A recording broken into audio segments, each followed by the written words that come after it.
Hello friend, তোমরা দেখতে পাচ্ছ আমি ভাত বানাচ্ছি। আর কি বলে পাতালতা আছে, দেখতেই পাচ্ছ। পাতালতা দিয়ে আমি ভাত বানাবো। কি মানে কাঠ নেই, কাঠের জন্য প্রবলেম হয়ে যায়। পাতালতা দিয়ে রান্না হচ্ছে। ভাত হবে কি না জানি না, তোমরা দেখতে থাকো আমি কি অবস্থা দিয়ে মানে মানে ভাতটা করব।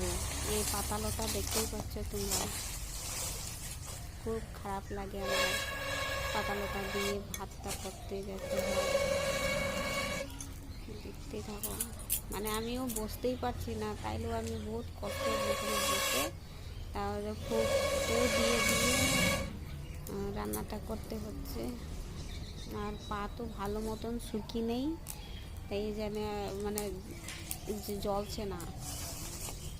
তাইলেও কষ্ট কষ্ট করে আমি ভাতটা রান্নাটা করলাম।